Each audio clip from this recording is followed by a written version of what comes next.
Hello and thanks for being here today. What a great time this is for Ferris State University. If you were with us Friday or Saturday night watching or listening to the Bulldogs, it was a very exciting series and tough fought. We are so proud of our team and our coaches, and the recognition that this is providing for Ferris State University is just astonishing. Everyone knows we were the regular season champions of the CCHA, something that no one thought our team would do when they began. I'm seated next to the CCHA Coach of the Year, and I know that Chad Billings is here, and we're so proud of him as being chosen as the Student Athlete of the Year, because that really emphasizes what Ferris is about. It's not just being an athlete, it's being a student athlete. And I see Coach Family back there. Coach, what an incredible honor for you this year. You know that he received the career recognition as associate coach, and Coach Van Lyck has been with us for 19 years, and Coach Daniels for 20 years. That's a lot of investment in our program. We're so proud of them. Our first #1 ranking in the nation. What could be better for Ferris State University? And then to go to the Midwest Regional, to win both those games, and now to be in the Frozen Four. What a great time this is for Ferris State University. Go Bulldogs. Thank you, President Eisler.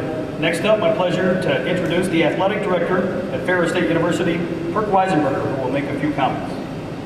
Well, thanks everybody for being here. I've only been here 18 months. I just want to thank the young men out here for letting me be a part of this great ride, and we're not done yet, guys. Coach has been here 23 years, about 23 years, and Drew a lot longer, so I just feel honored and privileged to be able to be a part and have played a small part in anything that's going to take place. As a former student athlete and somebody who's spent a career in intercollegiate athletics for the past 20-some years, I really feel that one of the best things, other than a degree and an education, that an institution can provide, and specifically your athletic department, is an opportunity for our young people, men and women, to participate in an NCAA championship event.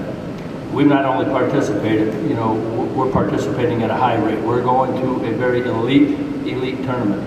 We're going down to Tampa Bay, and I know the people down in Tampa. They host Final Fours, they host Super Bowls. They've had this on their docket for 7 years.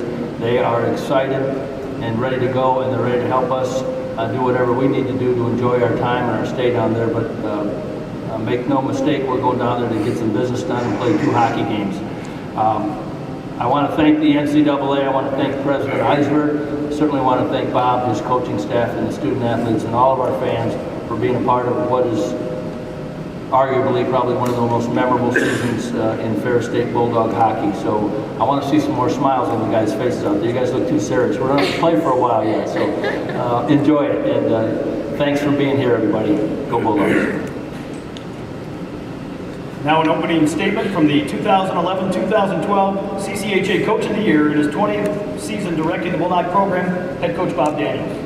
Thank you, Rob. I'd like to take the opportunity to start by thanking Ferris State University for giving me the opportunity to be here for 23 years, and for their investment and their caring for not only Ferris State athletics, but the athletic not Ferris State hockey, but the athletic program as a whole, the student athletes, and for what they do day in, day out, they being Ferris State University, for the students that come here to Ferris.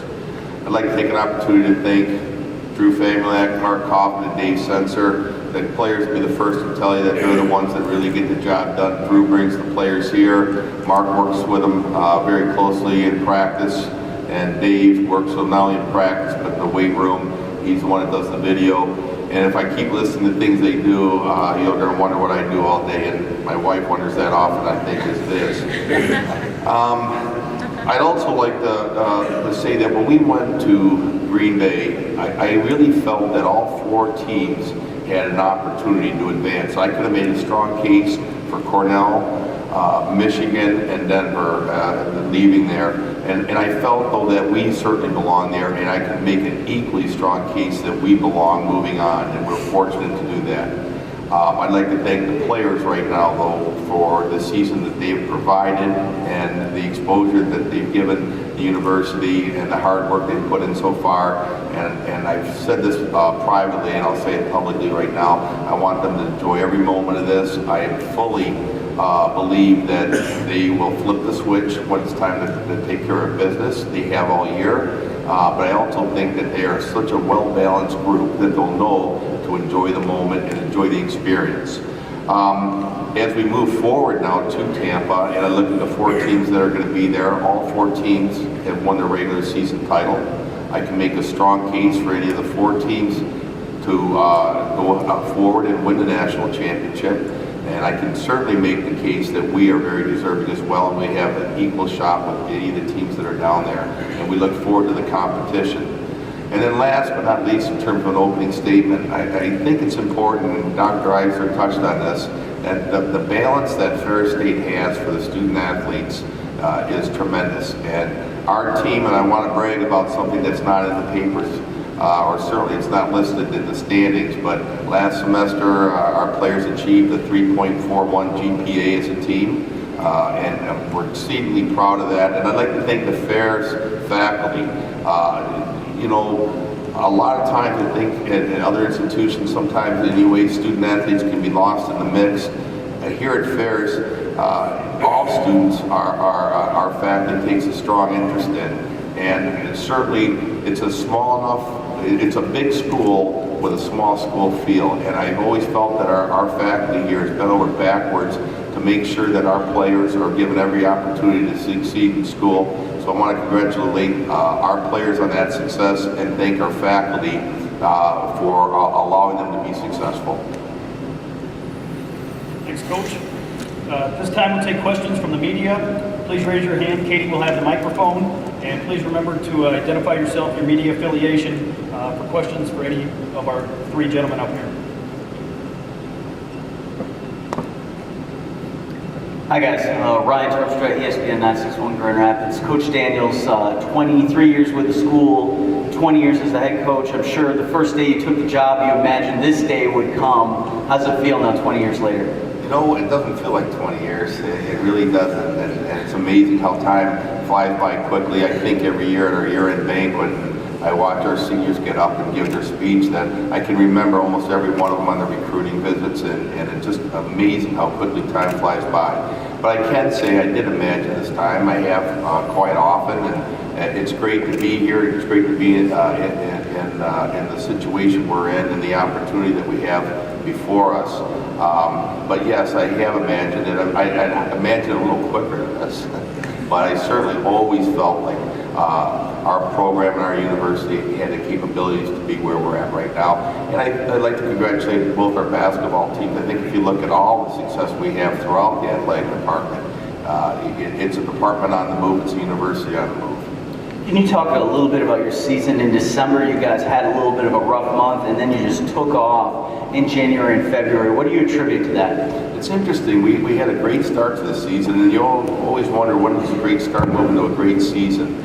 And we did hit a bump in the road in December, and probably the low point really would have been the tournament in Vermont. And the tournament itself is very important. We go to one every year to prepare for this. We like the tournaments at the holiday time because there's 4 teams that arrive there. You're in the same building, you've got locker rooms right next to each other, and it prepares us for hopefully going to Joe Louis for the CCHA tournament, and then the regionals, and now finally the Frozen Four. And although there's not as much on the line, it's a similar atmosphere when you go to these events. We were disappointed we didn't do well there. I think the credit for turning it around, though, goes to the players.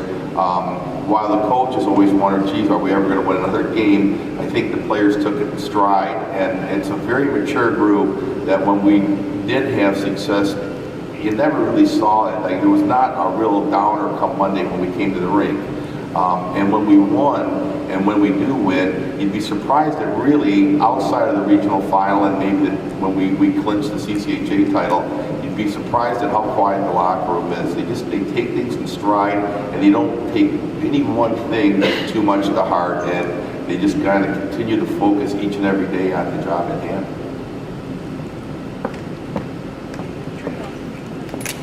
Coach Marty Selector Pioneer, can you talk about the dynamic of the Final Four? On one side, you've got more than 40 Final Fours between Minnesota and Boston College, and then two schools, yourself and you, who have not been to a Final Four with smaller schools, and just some of your thoughts on that. Sure. We can take a little bit of confidence into this that we'll do well based on the fact that I think if you looked at last weekend, we were probably the least experienced team there in terms of recent experience in the NCAA tournament. But I don't know how important the experience is overall in these type of events. I think it's more important that you have great leadership and that you have a well-grounded team. And that can only come from the kids themselves. It can't come from the coaches, and it can't come from anyone else. And you look at our senior class, you look at our junior class, even look at last year's senior class, and those kids, they all laid the groundwork for this success. It's not just the current players, but it's if we can track back 5-6 years in terms of the culture and the approach to preparing the team, and that has come from within the players. And this year's team, albeit not a lot of experience in this situation, I don't think that that's going to matter. I think that it's a level-headed group that will take this right in stride. And you can't guarantee victory. None of the 4 teams can, but I can guarantee this right here, that we'll come out and we'll play as hard as we can play, and we'll give it everything we got, and those kids will prepare themselves the best they can for this tournament. In terms of preparation, do you treat this as a normal weekend where you're preparing for a team during the regular season, and obviously there's a lot of different things going on outside of hockey? You can't. I would like to say, I always thought I'd say, okay, we'll just treat this the same, but we can't. Perk and I just got off along with other coaches and sports information directors, and it seemed like 100 people that went in a room on a conference call with the NCAA, and it quickly dawned on our coaching staff that when the wheels touched down in Tampa, as much as coaches like to control things, I think the controls could go over to everyone else. In other words, there's so many different events scheduled there that as a coach, we're going to lose control of the situation. I don't mean that in a bad way. I just mean nothing will be the same. And again, I have to go back to the players. They're so mature, they're going to handle that just fine, and they don't need to be controlled. As coaches, you want to control everything, and I'm wired the same way. I know all our coaches are. We'd like to control every little thing, but the reality is you can't. And if we tried to, I think we'd ruin the experience for the players. And so, no, it's not a normal week, and there's no sense in trying to pretend it is. I think, though, when we hit the ice for practice, when we hit the weight room, when we do the things, when we look at video, those will be normal moments. We're not going to change all of a sudden how we practice, how we prepare, but everything else about the week will be abnormal for us. Going into this tournament, being one of the smaller schools that reach in the Final Four, is that a badge that you wear with pride coming into this tournament? 2 points on that. One, we're not really a small school. Realistically, I'll probably get the numbers wrong, but roughly, I think we have 11,000 students here on campus, 14,000 within the system. That's a big school. I mean, that's bigger than maybe 60% of the schools with Division I hockey. So we don't feel like we're a small school. Now, let's say, for instance, though we play Minnesota, they have 40,000 students. The nice thing is we'll have our 26 against their 26 players. We don't have to play 40,000 people. So I'm stealing that from Dick Hansen, who was a great line, and I better give him credit for it. But that's the reality. We're only going to play the 26 that they bring.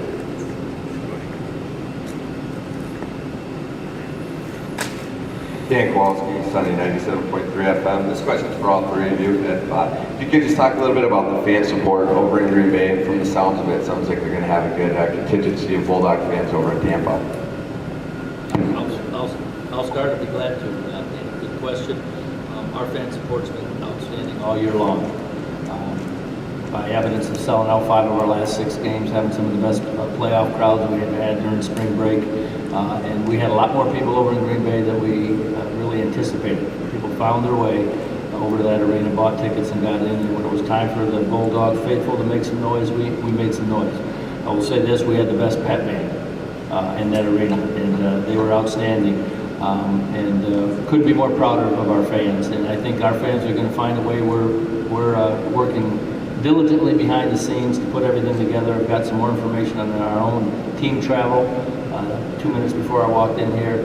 I know we've got our Blue Line Club, our president's office, our vice president's office. We're working together to make sure we got an opportunity to get as many people who want to get down to Tampa and be part of something that's going to be extremely special. And again, I think this is something that fans and student athletes alike are going to remember, obviously, for the rest of their lives. So our support's been good, and I see it's doing nothing but growing.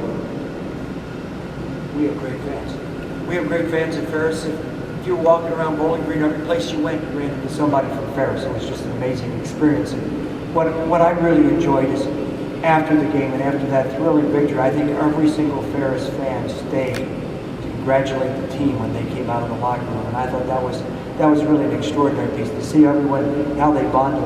It was an exciting experience to be there in Big Bend.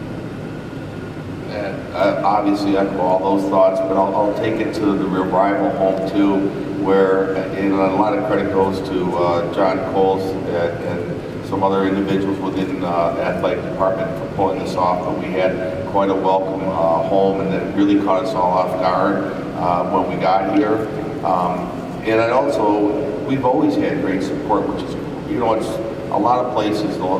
It grew here a little bit. There's no question about that, and deservedly so. But even in years that haven't been as quite fruitful as this season has been, we've always appreciated the student section, the other student athletes that come out and cheer and support each other, as well as obviously the local community that's always been there. So while we appreciate it this year, and we have fans that are second to none, it's the years that haven't been quite as productive where we really appreciate the fact that they're loyal and supportive Bulldog fans.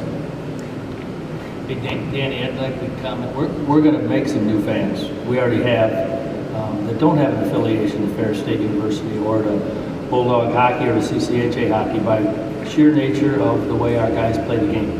People that are hockey fans, people that know, hearing that we got a 3.4 grade point average, we're a blue-collar team. We had that long winning streak. We were ranked number 1. We probably are one of the little guys. It's a David and Goliath thing, possibly, but people migrate to that type of deal and then pulling for the underdog a little bit. So we're making fans that we don't even know of right now, and we're going to probably see that throughout the course of the next couple of weeks and beyond.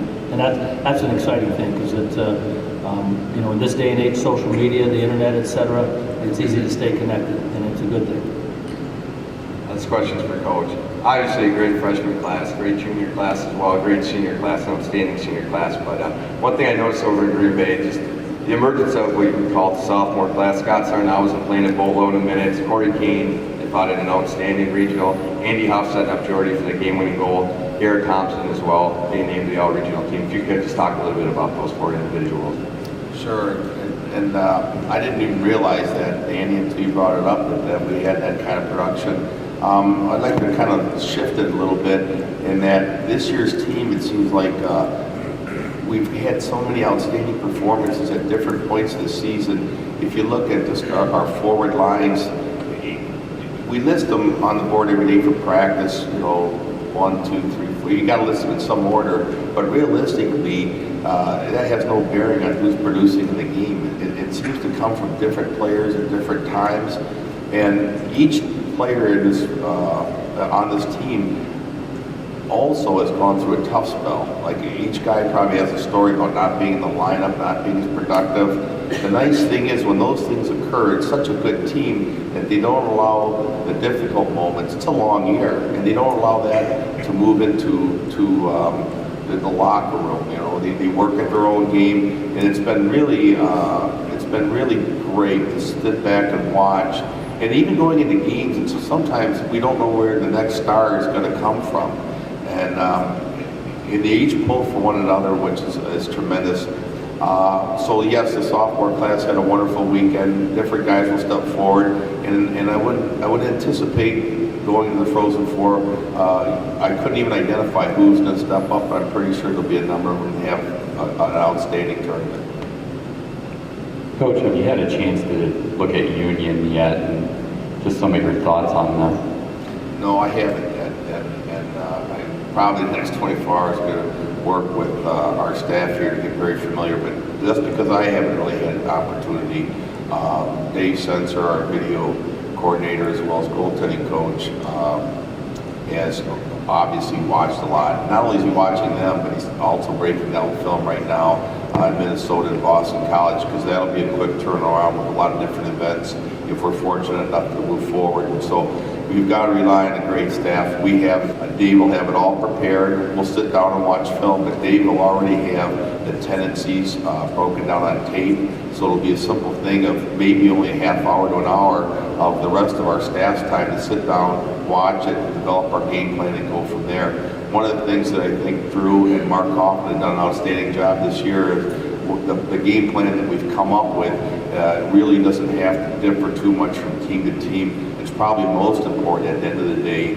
We need to be prepared for the opponent, but it's more important that our players follow the systems that have been put in place by Coach Famak and Kaufman.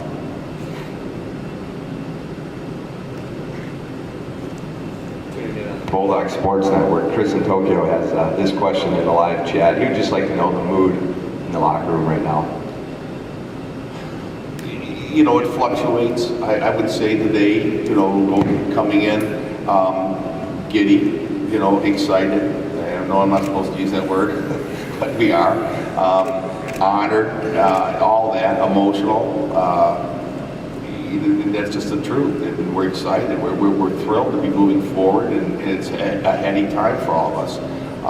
But I can say this, it's going to shift as time goes on. It's going to go from that to a business-like approach. But right now, it's nothing more than sheer enjoyment and enthusiasm moving forward. And I think all of us are honored to be representing the institution down there, and we look forward greatly to it. But I think the mood will change day to day, and it'll get a lot more somber, and somber is probably not the right word, but a lot more serious and a lot more business-like as the days start to move towards Thursday.